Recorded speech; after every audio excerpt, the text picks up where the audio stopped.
लक्ष्मण जमीन पर पड़े थे और उनके गले पर किसी ने वैसा ही तेज धार वाला कोयता रखा हुआ था। अब धीरे धीरे 8-10 आदिवासी लोगों का झुंड झाड़ियों से निकलकर सामने आ गया। उनके पास पुराने जमाने के हथियार थे, जैसे तीर, कोयता, कुल्हाड़ी। क्रूरता से भरे उन लोगों के चेहरे देखते हुए लक्ष्मण अपने आप को छुड़ाने के लिए छटपटाने लगे। तभी बाईं तरफ से किसी की आवाज आई। किसी ने सच ही कहा है, लातों के भूत बातों से नहीं मानते। लक्ष्मण को बुरी तरह जकड़ रखा था। जमीन पर पड़े ही उन्होंने गर्दन घुमाकर उस आवाज की तरफ देखा।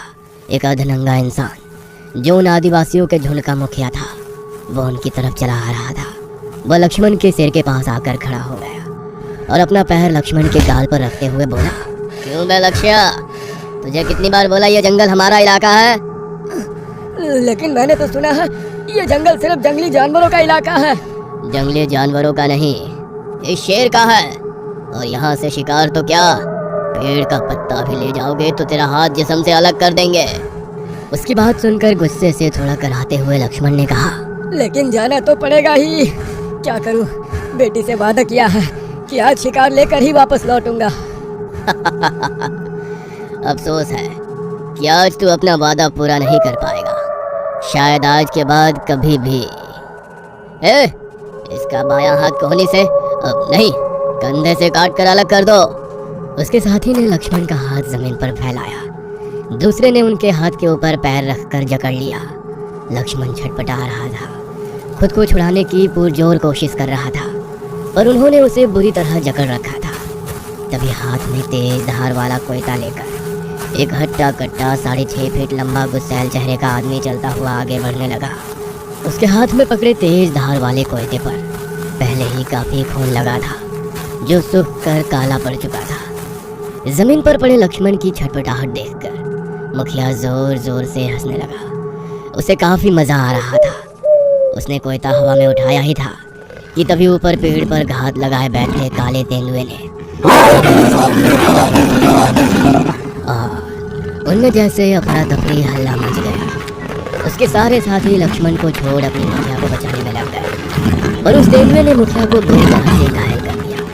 तभी लक्ष्मण खड़े हो गए और जमीन पर पड़ा अपना कोयता उठाया और सीधा उस तेंदुए के गले को निशाना बनाया। और फिर मुखिया जख्मी हालत में जमीन पर पड़ा लहूलुहान होकर कराह रहा था। तेंदुआ वहीं ढेर हो गया था।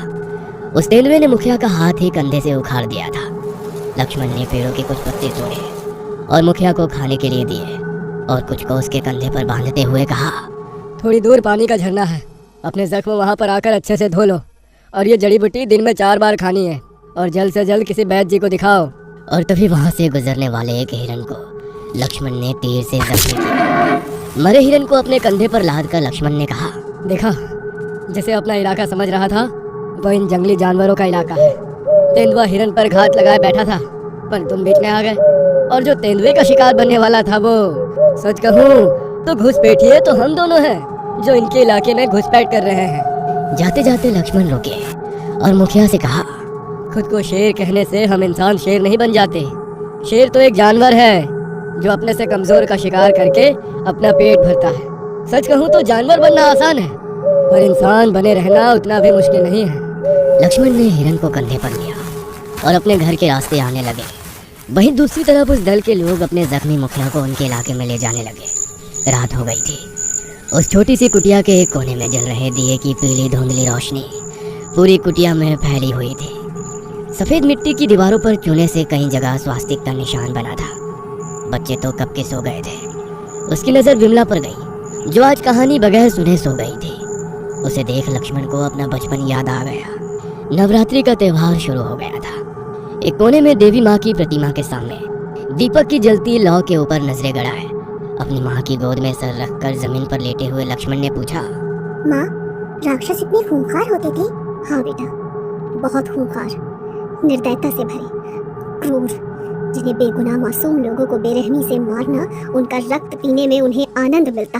मासूम लोगों को मारते वक्त उनको रोता बिलखता देखकर जोर जोर से हंसने लगते। अच्छा हुआ सब राक्षस धरती से चले गए। तुम्हें किसने कहा कि सारे राक्षस धरती छोड़कर चले गए? फिर कहाँ है? बोलो ना माँ। तभी पीठ पर लगे जख्मों पर कपड़े में लिपटे गर्मी ईंट को रखते ही लक्ष्मण यादों से बाहर निकले। कोने में जल रहे चूल्हे की आग अभी भी धधक रही थी। लक्ष्मण की पत्नी ने चूल्हे पर गर्म की गई ईंट को एक कपड़े से लपेट लिया और लक्ष्मण के जख्म को सेकने लगी।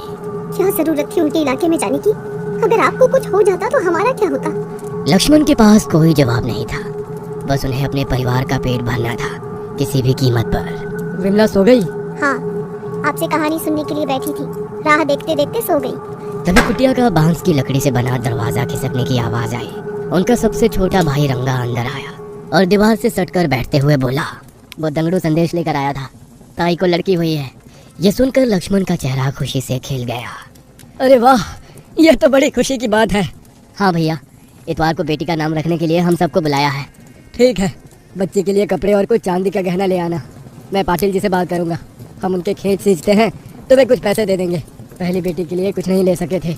और हाँ, इतवार को तड़के सुबह ही निकलेंगे, रात वहीं ठहर कर सुबह वापसी करेंगे। अपने बड़े भाई के जख्मों की तरफ देखकर वो बोला, भैया हम 4 भाई हैं, फिर भी आप अकेले शिकार पर जाने की जोखिम क्यों उठाते हैं? अरे ऐसी बात नहीं है। आज के बाद आप अकेले कहीं नहीं जाएंगे और ना हम आपको जाने देंगे। इतवार का दिन पूरे घर में चहल पहल थी। छोटे बच्चे नए कपड़े पहनकर तैयार हो रहे थे तो एक तरफ घर की औरतें भी तैयारी में लगी थीं। अभी सूरज निकल ही रहा था और 12 से 15 मील का सफ़र उन्हें पैदल तय करना था। सब जाने के लिए निकले। 4 शादीशुदा भाई, उनकी 4 पत्नियां और बड़े भाई के 3 बच्चे। 10 साल का लड़का, उससे छोटी 8 साल की बेटी और 5 साल की एक और बेटी, दूसरे भाई के 2 छोटे लड़के। इस तरह 13 लोगों का कारवां जंगल के रास्ते अपने बहन को मिलने निकला। औरतों ने सिर पर लकड़ी की कुछ टोकरियां ली थी। गांव की हद खत्म होते ही सामने एक संकरी सड़क पर से गांव के बुजुर्ग पुजारी आते नजर आए। पुजारी जी सामने आते ही लक्ष्मण ने झुककर उनके पैर छुए और हाथ जोड़कर कहा, राम राम बाबा। राम राम। अरे लक्ष्या, इतनी सुबह कहाँ जा रहे हो? जी, छोटी बहन को बेटी हुई है, आज नाम रखने की रस्म है, आशीर्वाद दीजिए। अरे वाह, ये तो अच्छी बात है। माँ बेटी को मेरा आशीर्वाद बोलना। और एक बात, शाम होते होते अमावस शुरू होगी, कुछ अच्छे संकेत नहीं है। बस औरतों और बच्चों का ख्याल रखना, खासकर अगर कोई औरत पेट से है तो उसका ज्यादा ध्यान रखना। जी बाबा। कहकर सब सफर के लिए निकले। सबसे आगे बड़े भाई लक्ष्मण, फिर सारे बच्चे, उनके पीछे औरतें और सबसे आखिर में तीनों भाई। हर भाई की कमर को चमड़े की बेल्ट में लगा 3.5 फीट लंबा कोयता, साथ ही हाथ में एक लकड़ी का डंडा। उनके पास इस वक्त वो सारे हथियार थे जो जंगल के किसी भी खूंखार जानवर से निपटने के लिए काफ़ी थे। जंगल काफ़ी डरावना था। चारों तरफ घनी झाड़ियाँ, पेड़ों के तने में लकड़ियों के बीच बसे कीड़ों की किर किर आवाज़ लगातार आ रही थी। एक ऊंचे पेड़ की कोहनी के बीच बैठा उल्लू अपनी बड़ी बड़ी आंखों से नीचे से गुजरते उन मुसाफिरों को देख रहा था। जंगल का ये डरावना खौफनाक माहौल किसी भी आम शहरी इंसान के लिए काफ़ी डरावना हो सकता था, पर वे इस जंगल में पले बढ़े लोग थे। इसी जंगल से वो एक गांव से होते हुए दूसरे गांव जाया करते थे। उनके लिए ये सब आम था। बड़ा भाई लक्ष्मण बिल्कुल शांत चल रहा था तो उनके पीछे बच्चे खेलते कूदते आगे बढ़ रहे थे। घर की महिलाएं अपने पास रखी पोटलियां सर पर ढोए घर की बातें करते हुए जा रही थी तो सबसे पीछे चलने वाले तीनों भाई खेती बाड़ी और फसल के बारे में बात कर रहे थे। सब कुछ सामान्य चल रहा था, पर सबसे आगे चलने वाला लक्ष्मण थोड़े बेचैन थे। उनके दिमाग में पुजारी की बात घूम रही थी। वे मन में सोचने लगे, आज शाम होते होते अमावस्या शुरू होने वाली है। अमावस शुरू होने से पहले वो किसी अनहोनी के संकेत दे देती है या अनहोनी शुरू हो जाती है।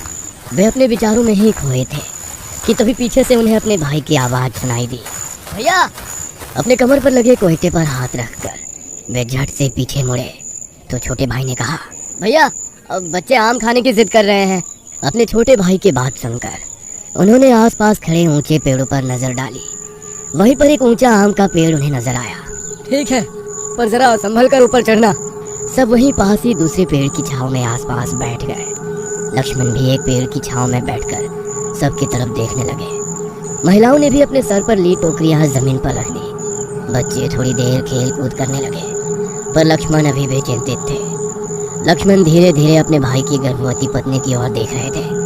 उनकी आंखों में चिंता और बेचैनी साफ झलक रही थी। बाकी सभी महिलाएं बातें कर रही थीं और बच्चे हंसी खुशी आम खा रहे थे, लेकिन लक्ष्मण का ध्यान पूरी तरह से अपनी छोटी भाभी पर टिक गया था जो चुपचाप बैठी थी।